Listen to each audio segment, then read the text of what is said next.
इसके पहले हमने पढ़ा था कूलाम का नियम तथा वैद्युत क्षेत्र, वो लेसन खत्म हुआ। अगला लेसन आज हम पढ़ते हैं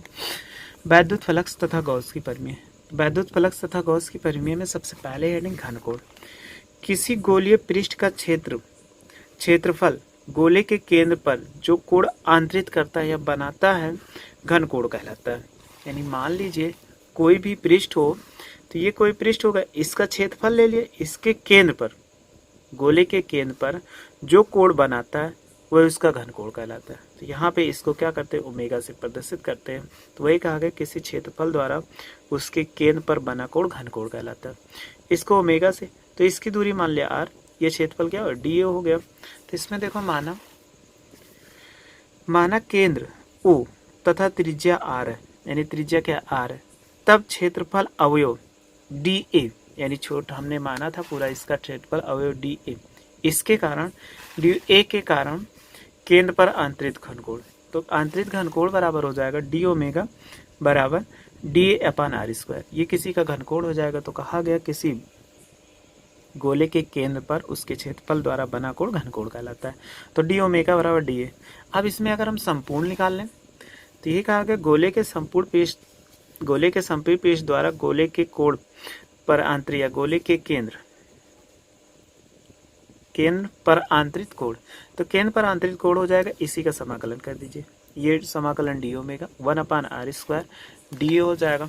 इसका जब हम समाकलन करेंगे तो ये हो जाएगा समाकलन ओमेगा का ओमेगा हो जाएगा, डी ए का ए हो जाएगा। तो इसको लिखा जा सकता है ए अपान आर स्क्वायर। तो यहाँ परंतु गोले का जो क्षेत्रफल होता है पढ़े थे 4 पाई आर स्क्वायर, तो ए की वैल्यू रखेंगे 4 पाई आर स्क्वायर, आर से आर कट जाएगा, अतः ओमेगा बराबर 4 पाई स्टेरेडियन। तो किसी गोले का अगर केंद्र में पूछा जाए कितने अंश का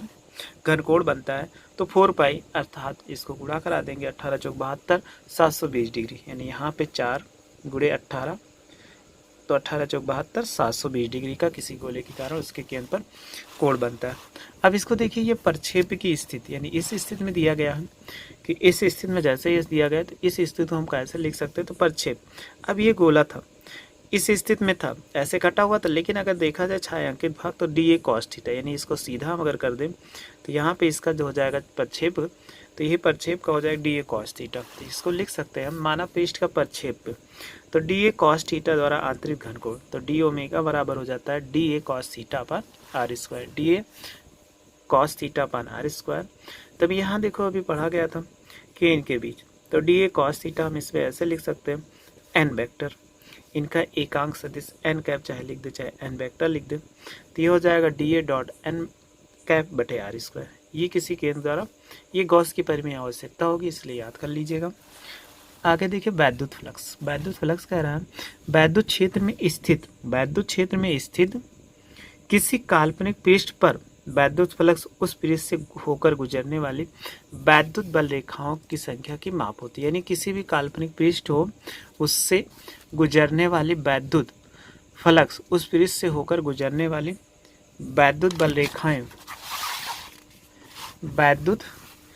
रेखाओं की माप है। यानी किसी काल्पनिक पृष्ठ ले लें, उसमें जितनी बल रेखाएं गुजरती हैं, वैद्युत बल रेखाओं की संख्या की माप को वैद्युत फ्लक्स, इसको फाई ई से प्रदर्शित करते हैं। तो देखो ये दिया गया कोई काल्पनिक पृष्ठ होगा,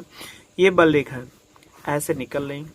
तो इनसे निकलने वाले, किसी कह रहा है किसी काल्पनिक पृष्ठ से गुजरने वाली वैद्युत बल रेखाओं की संख्या के माप को वैद्युत फ्लक्स कहते हैं। ये इसकी बात, यह क्या है, एक अदिश राशि है।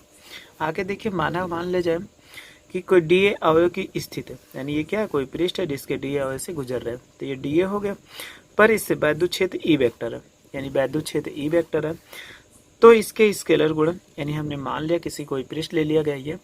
तो इसमें क्षेत्रफल अवयव डी ए स्थित है और वैद्युत क्षेत्र ई वेक्टर है, तो स्केलर गुणन E vector dot D A vector, यानी E vector dot D A vector हो तो अवयव से होकर जाने वाला वैद्युत फ्लक्स कहलाता है। यानी ई डी ए वेक्टर जो होता है, ई vector dot D A vector, ये किसी पृष्ठ से गुजरने वाला वैद्युत, यानी कह रहा है किसी पर क्षेत्रफल जो हो और डी ए हो, वैद्युत क्षेत्र ई हो, तो इसी के स्केलर यानी ई तथा डी ए के स्केलर गुणन को ही वैद्युत फ्लक्स कहते हैं। तो ऐसे हम लिख सकते हैं। तब संपूर्ण पृष्ठ से गुजरने वाला वैद्युत फ्लक्स, तो संपूर्ण पृष्ठ से वैद्युत गुजरने वाला वैद्युत फ्लक्स करेंगे तो इसी का क्या कर दें, समाकलन कर दें। तो ये किसी अगर बद्ध पृष्ठ के लिए हो जाएगा, तो फाई ई बराबर ई vector dot dot D A vector, ये हो जाएगा इनके लिए, यानी किसी से पूरे पृष्ठ के लिए, जहाँ पे क्या हो गया, यहाँ पे कि यहाँ पे अगर खुला पे ए पृष्ठ के लिए संपूर्ण पृष्ठ से समाकलन, यानी ये क्या संपूर्ण पृष्ठ का पृष्ठ समाकलन। अब आगे देखिए, यदि वैद्युत क्षेत्र स्थित एक बंद पृष्ठ जैसे वायु से भरे गुब्बारे का पृष्ठ हो तो बद्ध सिरे से जाने वाला वैद्युत, यानी किसी बंद पृष्ठ से गुजरने वाला, ये मान लीजिए यहाँ पे हम जैसे कर दिए इसको, सॉरी ये ए हो जाएगा यानी खुले पृष्ठ से, और किसी बद्ध पृष्ठ जैसे वायु में भरा कोई गुब्बारा हो तो उससे गुजरने वाला वैद्युत फ्लक्स जो होता है किसी बंद पृष्ठ के लिए, तो समाकलन क्या करते हैं, बद्ध कर देते। तो फाई बराबर इंटीग्रेशन, ये क्या हो बद्ध समाकल, यानी यहाँ पे इंटीग्रेशन समाई गोले तो इसको बद्ध समाकल पढ़ा जाता है, ई वेक्टर डॉट ई वेक्टर, तो इससे हो जाए। माना कोई एक समतल पृष्ठ जिसका क्षेत्रफल ए है, यानी जिसका क्षेत्रफल ए है, एक समान वैद्युत क्षेत्र ई में रखा है, यानी कोई समतल पृष्ठ हो एक समान वैद्युत क्षेत्र ई में रखा है, यदि पृष्ठ पर खींचा गया अभिलंब वैद्युत क्षेत्र ई के साथ थीटा कोण बना रहा हूँ, तब लिखा जा सकता है कि तब पृष्ठ से गुजरने वाला वैद्युत फ्लक्स, तो पृष्ठ से फाई ई बराबर integration A vector dot D A vector, तो भी बताए थे स्केलर गुणा ए वेक्टर डॉट बी वेक्टर बराबर ए बी कॉस थीटा, तो यहाँ पे लिखा E D A cos theta, E D A cos theta लिया जाएगा, तो ये कांस्टेंट है डी ए को, तो इसको बाहर ले लेंगे तो इसका समाकलन कर देंगे ए आ जाएगा, ये दोनों कांस्टेंट है, डी ए का समाकलन क्या होता है ए होता है, चूंकि लिखा जाए यहाँ पे, तो फाई ई बराबर लिख सकते हैं, यहाँ पे ऐसे लिखते हैं फाई ई बराबर ई वेक्टर ई ए कॉस थीटा, ये हो जाएगा। यदि कह रहा है यदि ई वेक्टर ये परस्पर लंबवत हो, जब परस्पर ये दोनों लंबवत हो तो ये क्या होंगे, जैसे यहाँ पे ये हो गया, यहाँ पे परस्पर ये दोनों लंबवत हैं, तो वैद्युत क्षेत्र की दिशा ये हो जाए, और यहाँ से जो गुजरने वाले वैद्युत बल रेखा ये परस्पर क्या हो लंबवत है, तो वैद्युत ये लंबवत हो गए, लेकिन ये किससे है, तल से है, ई वेक्टर, ठीक है, ये तल क्या परस्पर इसमें कह रहा आने वाले, यानी ई वेक्टर डी ए परस्पर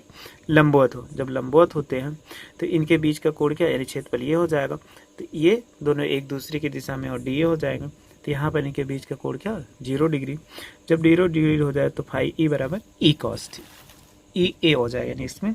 अब फाई का मात्रक देखते हैं, न्यूटन प्रतिकूला, अभी इसमें बताया गया ई का मात्रक न्यूटन प्रतिकूलम, ए का मीटर स्क्वायर, तो इसको लिखा जा सकता है न्यूटन मीटर स्क्वायर प्रतिकूलम। तथा इसकी बीमा देखिए, ई की बीमा ए की बीमा, ई की बीमा होते एम एल टी माइनस 3 ए माइनस 1, L2 हो जाएगा, इसमें गुणा कराएंगे ML3 T minus 3 A minus 1, ये इसकी बीमा।